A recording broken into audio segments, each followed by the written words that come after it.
ஊடக அறத்தை கடைபிடித்து வரும் நியூஸ் ஃபோக்கஸ் தமிழ் சேனலை சப்ஸ்கிரைப் பண்ணி ஆதரவு தாருங்கள்.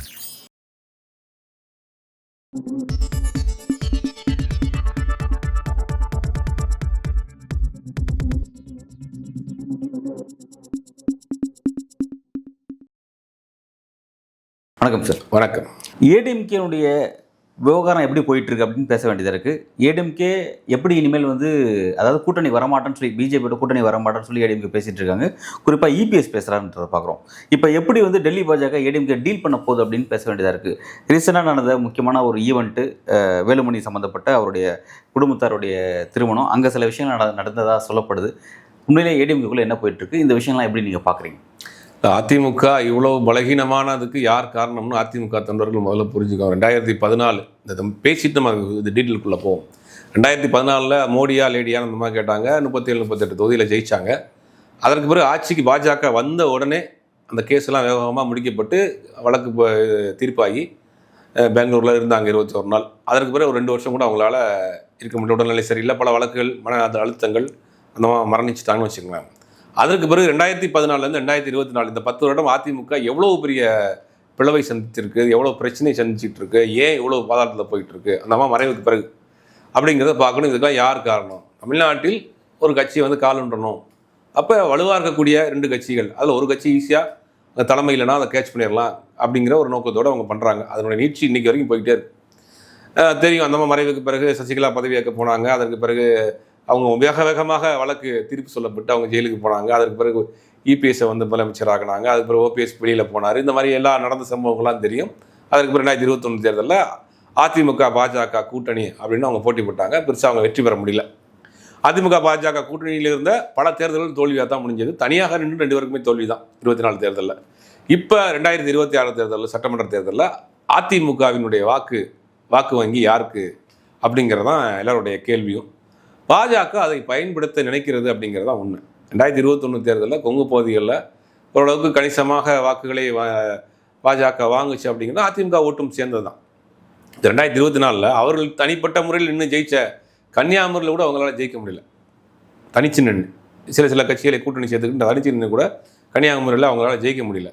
இப்போ கொங்கு பகுதிகளையும் அவங்களை ஜெயிக்க முடியல. அப்போ கொங்கு பகுதியில் அதிமுக இன்னமும் ஸ்ட்ராங்காக இருக்குது. கொங்கு பகுதியில் தமிழ்நாடு முழுவதுமே திமுகவுக்கு அடுத்த ஒரு எதிர்கட்சியாக இன்றைக்கி அடிப்படை கட்டமைப்புகளையும் சரி, ஓரளவுக்கு வாக்கு வங்கிகளையும் ஸ்ட்ராங்காக இருக்கிறதுங்கள மறுப்பே கிடையாது. இப்போ அதை தன் பக்கம் பயன்படுத்திக்கிறேன்னு நினைக்கிறாங்க. பாஜக தன் பக்கம் பயன்படுத்தி நினைக்குது.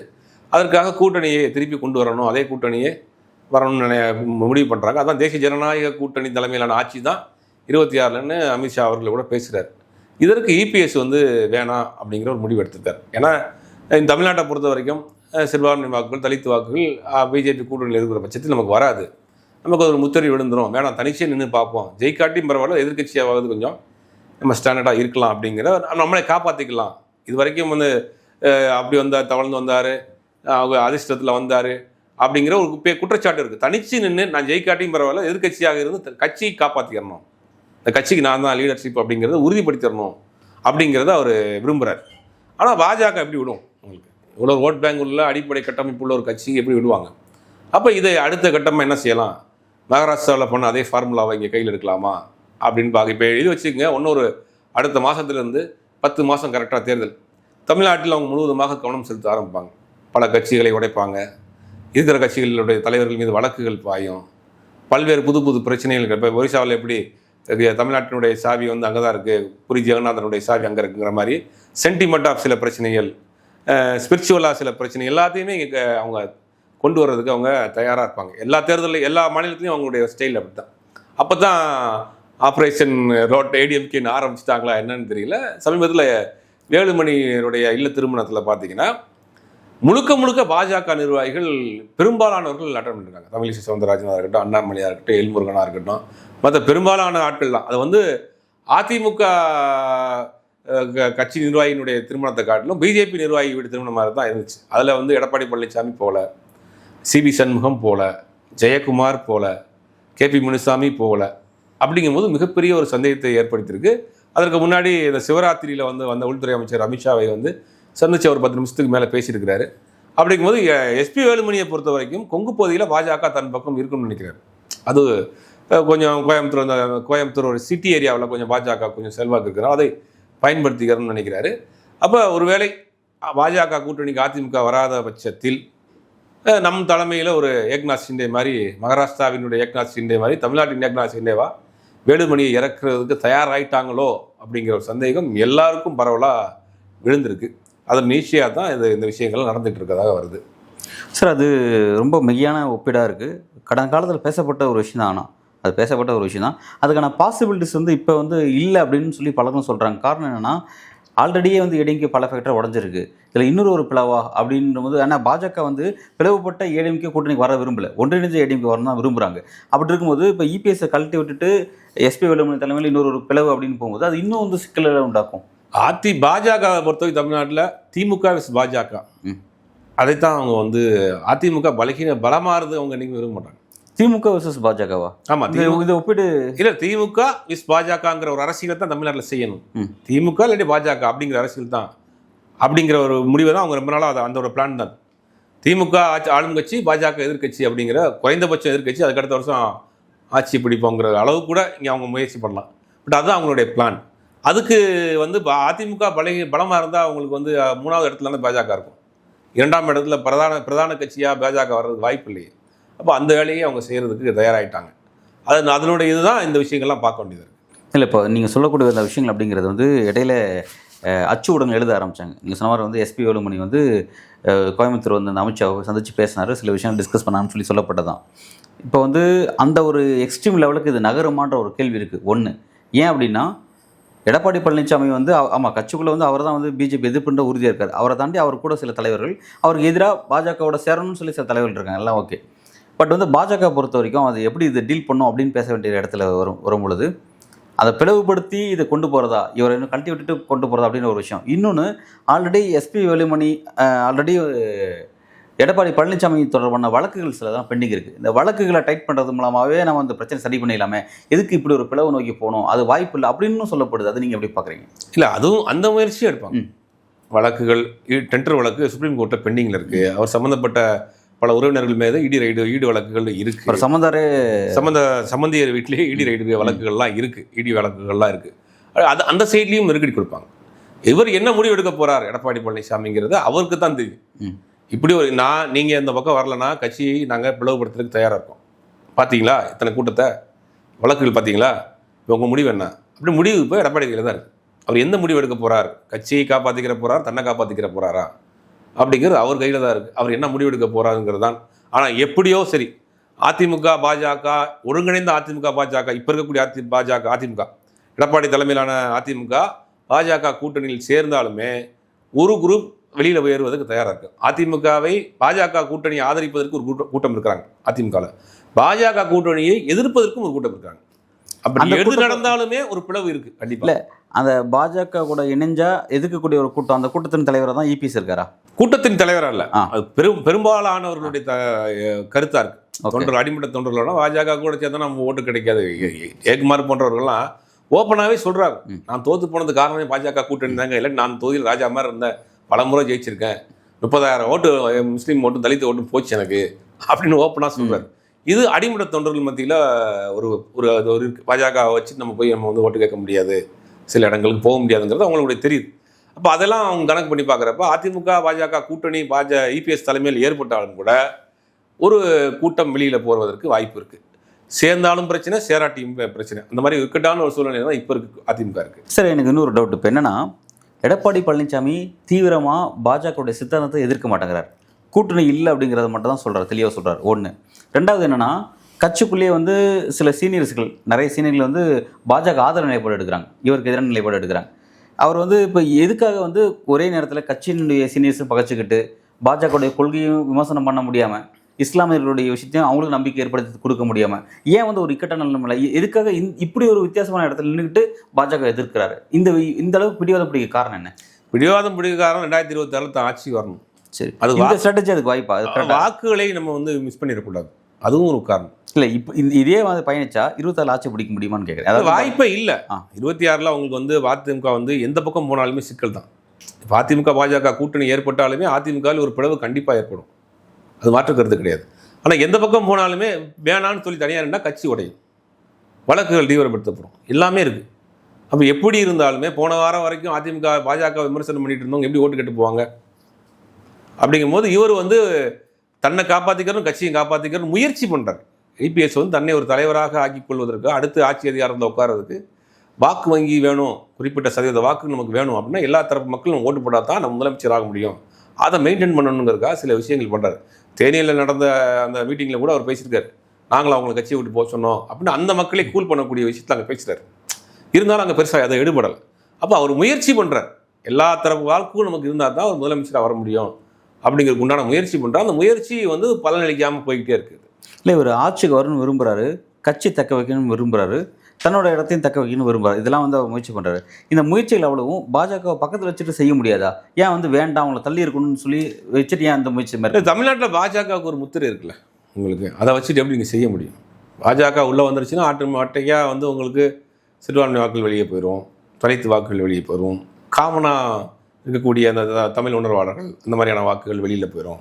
அப்படிங்கும் போது அவங்கள்ட்ட இருக்கக்கூடிய அந்த குறைந்த சதவீத வாக்கு நாள் நமக்கு அதிகபட்சமான 5-6% இருக்கும். அவங்க 18 சொல்லுவாங்க, 5-6% மேலே 5-6% வாக்குக்காக இந்த பக்கம் 20% வாக்குகள் எப்படி யாரை மிஸ் பண்ணுவாங்க? பொலிட்டிக்கல் கால்குலேஷனில் அது உங்களுக்கு வந்து லாஸ் தானே. அதை எப்படி கையில் எடுப்பார்? அது இல்லாட்டியும் கூட எதிர்கட்சி வர்றதுக்கு வாய்ப்பு இருக்குது, நம்மளால் முடிஞ்ச அளவுக்கு வந்துடுவோம், நமக்கு எதிர்கட்சி தலைவராகவே இருப்போம், கட்சியை காப்பாற்றிக்கிறோம், கட்சி பொதுச் செயலாளராக இருப்போம், பார்ப்போம் அப்படிங்கிற ஒரு ஸ்டாண்ட் இருக்கு இல்லையா? கூட்டணி சேர்த்து ஒன்றுமே வரல அப்படிங்கிற பட்சத்தில் வர்றப்ப நம்ம இதுவும் போயிடும் இல்லையா? கட்சி பேரும் நமக்குள்ள பெரிய ஒரு பேரும் வந்து கெட்ட பேராயிரும். நம்ம இது வரைக்கும் எதிர்த்துட்டு திடீர்னு 6 மாதத்துக்கு முன்னாடி போய் கூட்டணியில் வைக்கிறது. அப்போ அவர் தான் இப்போ முடிவெடுக்கக்கூடிய இக்கட்டான சூழ்நிலையில் இருக்கார். Right, okay. அவருக்கு ஒரு நெருக்கடி இருக்குங்கிறது புரிஞ்சிக்க முடியுது. பட் அந்த நெருக்கடிக்கு ஒரு டைம் பீரியட் வந்து டெல்லி பாஜக கொடுத்துருக்கிறதா சொல்லப்படுது. இந்த டைமுக்குள்ளே வந்து ஒரு முடிவு எடுங்க அப்படின்னு சொல்லப்படுது.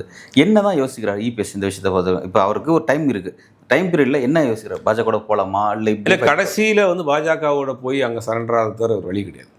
தன் மீது உள்ள வழக்குகள் இருக்குது, உறவினர்கள் வழக்குகள் இருக்குது, சொத்துக்களை காப்பாற்றிக்கிறணும், கட்சிகளை காப்பாற்றிக்கிறணும். ஓபிஎஸ்க்கு ஏற்பட்ட நிலைமை நமக்கு வந்துருமோன்னு நினைக்கிறார். அப்படி தான் நடக்கும். உதாரணத்துக்கு எஸ்பி வேலுமணி தலைமையில் ஒரு அதிமுகவை பிளவுபட்டு பிரிச்சுட்டு அது கூட்டணியாக வந்து பாஜக போட்டு அங்கன்னா வலுவாயிட்டாங்கன்னு வச்சுங்க, இவர் தனித்து விடப்பட்ட மாதிரி ஆயிடுவார். தனித்து விடப்பட்டு அவர் டம்மி பண்ண மாதிரி ஆயிடுவாங்க. ஓபிஎஸ் மாதிரி அவரும் ஊரில் சேலத்துலேயே இருந்துக்கிற வேண்டாம், அந்த மாதிரி குறுகிய வட்டத்துக்குள்ள அடைக்கப்பட்ட ஒரு அரசியல்வாதியாக மாறிடுவார். அந்த நிலைமைக்கு அவர் வர்றதுக்கு விரும்ப மாட்டார். எதிர்த்து பாஜக எதிர்த்து அரசியல் செய்யக்கூடிய அளவுக்கும் அங்கே பிரச்சனைகள் இருக்குது. அப்படிங்கும்போது வேறு வழியே இல்லை, பாஜகவிடம் சரண்டராகக்கூடிய நிலைமை தான் கடைசியில் வரும். சரி, இது கூட இன்னொரு முக்கியமான விஷயம், ஆல்ரெடி செங்கோட்டையன் சீனியர் அவர் அந்த ஃபேக்டர் வந்து ஆல்ரெடி இபிஎஸ் மீது ஒரு அதிருப்தியில் இருக்கார். இப்போ அந்த அதிருப்தியை பாஜக பயன்படுத்த முயற்சி மேற்கொண்டாங்க. அதாவது அமித்ஷா வந்தபோது சந்திக்கலாம்னு சொல்லி முயற்சி மேற்கொள்ளும்போது அவர் தவிர்த்துட்டார் அப்படின்னு சொல்லப்படுது. உண்மையாக அவர் என்ன தான் இந்த விஷயத்தை பார்க்குறாரு? இல்லை, செங்கோட்டையனை பொறுத்த வரைக்கும் அவர் தனிப்பட்ட முறையில் தனக்கு உண்டான ஒரு அங்கீகாரம் பாஜக அதிமுக இல்லைன்னு நினைக்கிறார். தான் சீனியர். நேற்று பேசுகிற இந்த விஷயத்தை பொறுத்த வரைக்கும் பார்த்தீங்கன்னா சீனியர்ன்றாங்க எல்லாரும், நான் 89 எம்எல்ஏ ஆனவன் அப்படின்னு தேனியில் பேசியிருப்பார். அது ஓபிஎஸ்ஐ நோக்கி மட்டும் கிடையாது, செங்கோட்டையனுக்கு சேர்த்து தான். சரி, சீனியர்லாம் கிடையாது, சீனியர் தான் ஜூனியராக இருந்தேன். நான் முதலமைச்சராக இருந்தேன் 4 வருஷம், அந்த கட்சி ஒரு பொதுச் செயலாளராக இருக்கேன், 80க்கு மேற்பட்ட எம்எல்ஏ வச்சிருக்கிறேன், நான் தான் இன்னைக்கு இப்போ சீனியர், நீங்கள் சீனியர் வந்து என்ன பண்ணிக்க அப்படின்னு எல்லா சீனியருக்கும் ஒரு விஷயம். அது தேனி அவருடைய சொந்த மண்ணில் என்ன பேசுகிறார். அப்போ செங்கோட்டையனை பொறுத்த வரைக்கும் அந்த ஓரளவுக்கு அவர் திமுக ஃபேவராக இருக்கிறாங்கிறதான் தகவல் வரக்கூடிய தகவல் என்னென்னா, திமுகவோட சேர்றதுக்கு வாய்ப்பு இருக்குது. ஏன்னா முத்துசாமி அங்கே போனார், நீங்கள் கண்ணியமாக இருக்கிறாரு, அமைச்சராக இருக்கார், ராஜகண்ணப்பன் போனார், சேகர் பாபு போனார், எல்லாருமே அங்கே போய் இன்றைக்கி அமைச்சராக இருக்கிறாங்க, ஒரு கண்ணியமாக இருக்கிறாங்க. நேற்று வந்து அவருக்கு ஜூனியராக இருக்கக்கூடிய தோப்பு வெங்கடாசலம் மாவட்ட செயலர் இருக்கிறாரு. திமுக மாவட்ட செயலருங்கிறது ஒரு பெரிய பொறுப்பு, அமைச்சர் பொறுப்பு வைக்கலான ஒரு விஷயம். அப்படிங்கும் போது அங்கே ஒரு கண்ணியமாக நம்மளை வச்சுருக்கிறாங்க, டீல் பண்ணுறாங்க. அப்படின்ற போது அவரை அந்த பக்கம் இழுக்கிறாங்கிற ஒரு செய்தியும் போயிட்டு இருக்கலாம். அது அவருக்கு தெரியாமையாக இருக்கும். அப்போ அதை அவாய்ட் பண்ணுவோம். அவர் அங்கே அந்த ஆள் போல அவர் அப்படிங்கிறனால அவாய்ட் பண்ணியிருக்காரு. சார், நல்லது சார். அப்போ இது கூட வந்து அமித்ஷாவை இன்னொருத்தர் சந்திச்சா சொல்லப்படுது, சசிகலா அவர்கள் வந்து சந்திச்சு பேசினா ஒரு விஷயம் சொல்லப்படுது. அது உண்மையா என்ன? அது தவறான தகவல். யார் எப்படி கிளப்பி விட்டாங்கன்னு தெரியல. சந்திக்கிறதுக்கான முயற்சி நடந்திருக்கும் போல. ஓகே, பட் சந்திக்கல. சரி, ரைட், ஓகே சார். இப்போ வந்து அதிமுக பாஜக ஒன்றிணைணும் அப்படின்னு ஒரு நெருக்கடி வந்து இந்த பார்ட்டிஸாக நடக்குது அப்படின்னும் போது எடப்பாடி பழனிசாமி வந்து திரும்ப இந்த ஒன்றிணைவுக்கு காரணம், ஒன்றிணைவில் இருக்கிற சிக்கல் அப்படின்னு சொல்லி அவர் ஐடென்டிஃபை பண்ணது யாருன்னா அண்ணாமலை. அந்த அண்ணாமலையை பொறுத்த வரைக்கும் இப்போ ஒன்றிணையக்கூடிய இடத்துக்கு வரும்போது டெல்லி பாஜக என்ன முடிவு எடுப்பாங்க, இபிஎஸ் என்ன அழுத்தம் கொடுப்பார் அதுக்கு? அண்ணாமலையே அதிமுக பற்றியோ அந்த ஜெயலலிதா அவர்களை பற்றியோ பேசாதீங்க அப்படின்னு சொல்ல போகிறாங்க, அவ்வளோதான். இப்போயும் பேசலையே. கடந்த 6 மாதமாக லண்டன் போயிட்டு வந்த பிறகு அதிமுக பற்றி ஏதாவது பேசியிருக்கிறாரா? ஒன்றும் பேசலை. அப்போ வந்து அவங்க ஆல்மோஸ்ட் அவங்க தயாராகிட்டாங்க குளத்துக்கு. நாங்கள் பாயாச திமுகவை எதிர்ப்பதற்கு, ஊழல் திமுகவை எதிர்ப்பதற்கு நாங்கள் வந்து இன்றைக்கி ஒன்று சேர்ந்து நிற்கிறோம். தீ பற்றி எறிகிறப்ப சாக்கடை தண்ணியாக இருந்தா மிஷினரி வாட்டராக இருந்தா அள்ளி ஊற்ற வண்டி தான் அப்படின்னு ஒரு டெம்ப்ளேட்லாம் இருக்குது. ஓகே, அதெல்லாம் பயன்படுத்துவாங்க. நாங்கள் வந்து நீங்கள் ஒன்றிணைந்து வந்து திமுகவை வீழ்த்துவதற்காக ஒன்றிணைந்திருக்கிறோம். எங்களுக்குள்ள 1000 கருத்து வேறுபாடுகள் இருந்தால் கூட திமுகங்கிற ஒரு சக்தியை வந்து தீய சக்தியை, அவங்க பாஷையில் சொன்னால் தீய சக்தியை வீழ்த்துவதற்காக நாங்கள் ஒன்று சேர்ந்துருக்கிறோம் அப்படின்னு இவங்கெல்லாம் ஒன்று சேருவாங்க. ஆனால் தமிழ்நாடு மக்கள் அதை பார்த்துட்டு தானே இருப்பாங்க. இப்போ விரைவிலே வந்து இந்த 2021 மாதிரி கூட்டணி ஒன்று அமைய போகுது. அதாவது அதிமுக தலைமையில் பாஜக, பாமக, தேமுதிக உள்ளிட்ட இவங்களாம். அது தேமுதிக தான் திரிசங்கு துவக்கமாக இருக்கு. இப்போ ஓகே, ஒரு ராஜ்யசபா சீட் கேட்டுக்கிட்டு இருந்தாங்க. அதை வந்து கொடுக்க மாட்டேன்னு சொல்லி அங்கேருந்து கொடுத்து சொல்லி அழுத்தம் கொடுத்துட்ருக்காங்க. பட் ராஜ்யசபா சீட் கிடைக்கலன்னா அவங்க கண்டிப்பாக அதிமுகவில் அவங்க தொடர்றதுக்கு வாய்ப்பு இல்லை. அதுக்காக தான் அனைத்து கட்சி கூட்டத்தை கூட இப்போ அவங்க போகிறதுக்கு ஒத்துக்கிட்டாங்க. அப்படிங்கும்போது இந்த பக்கம் ஒரு துண்டை போடுவோம் அப்படின்னு இந்த பக்கம் போட்டிருக்காங்க. ஆனால் தேமுதிகவினுடைய நிலைமை என்னென்னா, நம்பகத்தன்மை இல்லாத ஒரு நிலைமையை எல்லா கட்சியுமே கொடுத்தாங்க.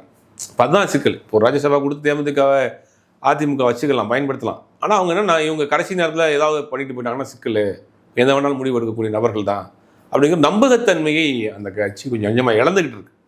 அப்படிங்கும் போது அது என்ன நிலைமையில் இருக்க போகுதுங்கிறது தெரியல. ஆல்மோஸ்ட் அங்கே இவர் இருக்கிறார், பாமக இருக்குது, அமமுக இருக்குது. இப்போ இவங்களும் போய் சேர்ந்தாங்கன்னா ஒன்று சேர்ந்துக்குருவாங்க. இப்போ நமக்கு எல்லாத்துக்கும் கேள்வி வரும், அங்கே வந்து அமமுக இருக்கே, கடுமையாக இபிஎஸ் எடுத்துக்கிட்டு இருக்காரு, இவர் எப்படி இபிஎஸ்க்கு எதிராக ஓட்டு கேட்டு போவார், ஆதரிச்சு எப்படி ஓட்டு கேட்டு போவார் அப்படின்னு போகிறப்ப தீய சக்தி எதிர்க்கிறது ஒன்று சேர்ந்துட்டோம் அப்படிங்கிற ஒரு டெம்ப்ளேட்டை சொல்லுவாங்க. ரெண்டாவது அவங்க அந்த ஏரியாவில் இவர் பிரச்சாரம் பண்ணுறதை தவிர்ப்பார், அந்த ஏரியாவில் அவர் பிரச்சாரம் பண்ணுறதை தவிர்த்துருவார். அப்படிங்கிற மாதிரி அவங்களும் ஒரு நாங்கள் வந்து தேசிய ஜனநாயக கூட்டணியில் தான் இருக்கிறோம், அதிமுக கூட்டணியில் இல்லை அப்படின்லாம் கூட சொல்லி அவங்க சமாளிக்கிறதுக்கு வாய்ப்பு இருக்குது. ஏறக்குறைய அந்த கூட்டணிங்கிறது உறுதி. ஏன்னா வேறு வழியே இல்லாத ஒரு கட்டாயத்தில் அவர் இருக்கிறார். இந்த கூட்டணியை வந்து எல்லாரும் ஒருங்கிணைக்க முயற்சி பண்ணுறாங்க. அதாவது பாஜக, அதிமுக ஒருங்கிணைக்க முயற்சி பண்ணுறாங்க. அது முடியாமல் போகும் பட்சத்தில் வந்து இன்னொரு ஃபேக்டரை உடைக்கிறதுக்கு சில மூவ் நடந்துட்டுருக்கு அப்படிங்கிறத நீங்கள் சொல்லியிருக்கீங்க. அதை நோக்கி இந்த அரசியல் நகரங்கிறத பொறுத்து வந்து பார்ப்போம் சார். நன்றி.